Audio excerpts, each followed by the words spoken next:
রাজ্যে model code of conduct চালু থাকলেও মমতার কথাতেই চলছে কি পুলিশ প্রশাসন?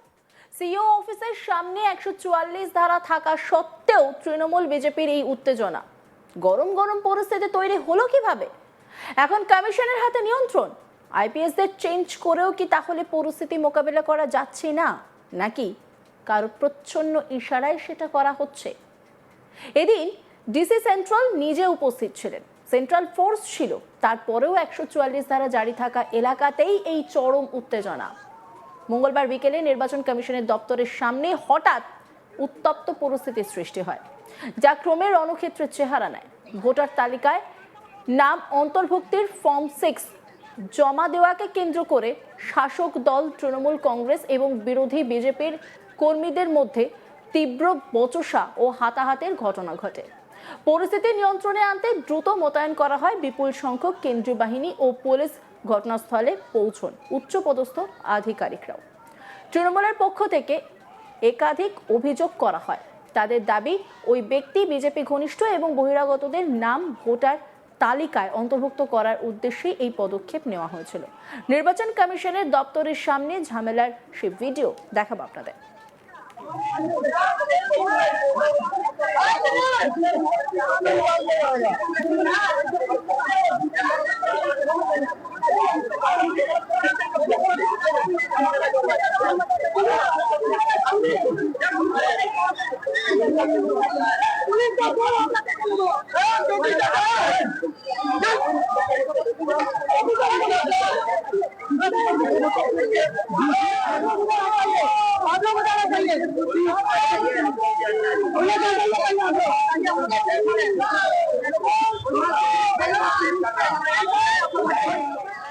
ঘটনার খবর ছড়িয়ে পড়তেই উত্তর কলকাতা থেকে বিজেপি কর্মী সমর্থকেরা সেখানে জড়ো হন। পুলিশের ব্যারিকেডের দুপাশে অবস্থান নিয়ে দুই পক্ষই একে অপরের বিরুদ্ধে স্লোগান দিতে থাকে, যা দ্রুত উত্তেজনা বাড়িয়ে তোলে। বিশ্লেষকদের মতে, ভোটার তালিকা সংশোধন প্রক্রিয়াকে ঘিরে রাজনৈতিক অবিশ্বাস ও প্রতিদ্বন্দ্বিতা ক্রমশ বাড়ছে, যা ভবিষ্যতে নির্বাচনী পরিবেশকে আরও অস্থির করে তুলতে পারে। এই বিষয়ে ডিসি সেন্ট্রাল YS জগন্নাথ রাও সাংবাদিকদের মুখোমুখি হয়ে সরাসরি জানান, এখানে 144 জারি রয়েছে, এখানে জমায়েত করতে দেওয়া হবে না, করা পদক্ষেপ নেওয়া হবে। কি বলছেন তিনি, শোনাবো আপনাদের। দেখুন 144 এখানে অলরেডি আছে, তো এই রাতে জামায়াত আমি করতে দেব না, ঠিক আছে। আর এখানে ইলেকশন কমিশনের অফিস আছে, শুটিং কর্পোরেশন, ওর কাছাকাছি 144 আছে।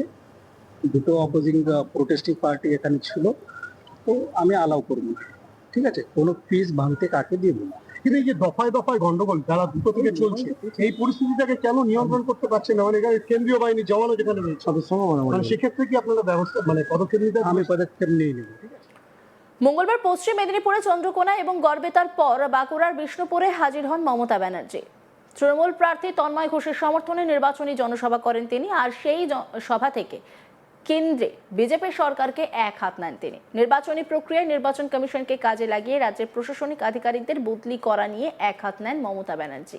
তিনি মঞ্চে বলতে উঠে নির্বাচন প্রক্রিয়া নিয়ে বলেন, আমি মুখ্যমন্ত্রী, কোথায় কি হচ্ছে আমি জানতেই পারছি না, সব নিজেদের লোক বসিয়েছে উকুন বেছে বেছে, তবে যতই বাছো উকুন, উকুর বাঁচতে বাঁচতে একবার যদি উকুন হয় না, সারা মাথায় ছেয়ে যাবে।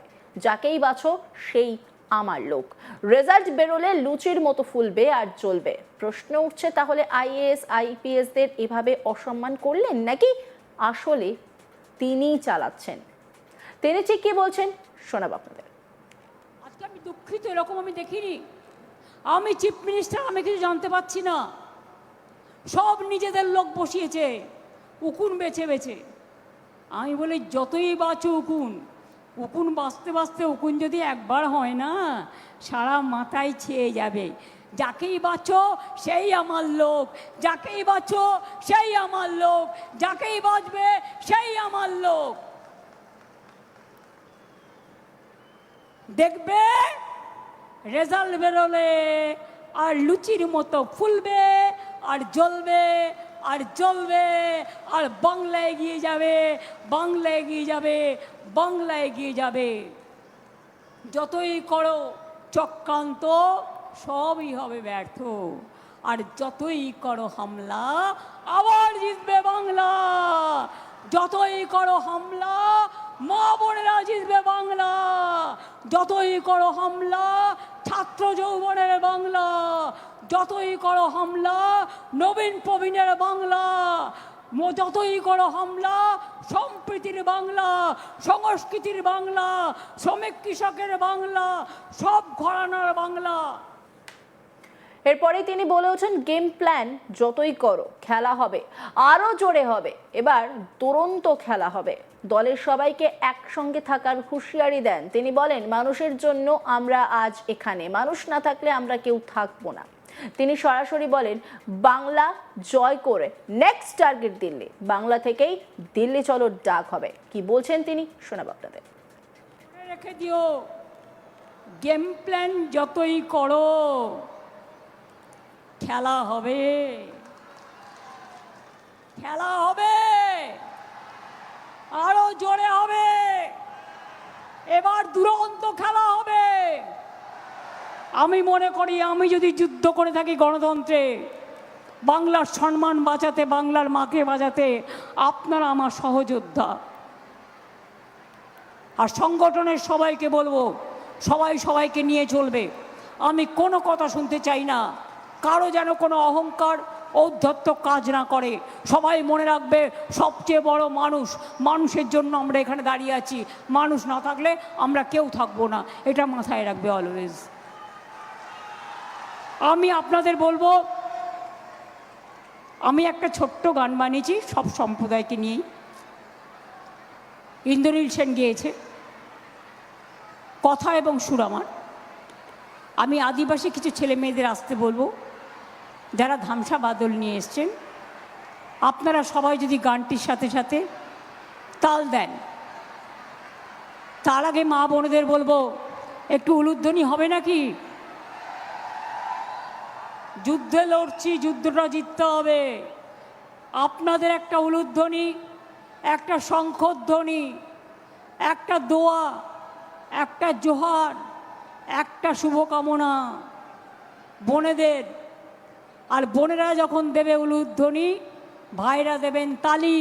বিজেপিকে বাংলা থেকে করতে হবে খালি। ওরা বাংলাকে টার্গেট করেছে, নেক্সট টার্গেট দিল্লি আমাদের। বাংলা জয় করে বাংলা থেকেই দিল্লি চলো ডাক হবে, নেতাজি সুভাষচন্দ্র বোসের ডাকটাকে সম্মান জানিয়ে। রাজ্যে মডেল কোড অফ কন্ডাক্ট চালু থাকলেও মমতার কথাতেই চলছে কি পুলিশ প্রশাসন? সিইও অফিসের সামনে 144 ধারা থাকা সত্ত্বেও তৃণমূল বিজেপির এত উত্তেজনা, গরমাগরম পরিস্থিতি তৈরি হলো কিভাবে? এই নিয়ে কিন্তু রীতিমতো প্রশ্ন উঠছে। অন্যান্য খবরের আপডেটের জন্য অবশ্যই নজর রাখুন আজ তাক বাংলার ইউটিউব স্ট্রিমিংয়ে। লাইক, কমেন্ট, শেয়ার এবং সাবস্ক্রাইব করতে ভুলবেন না।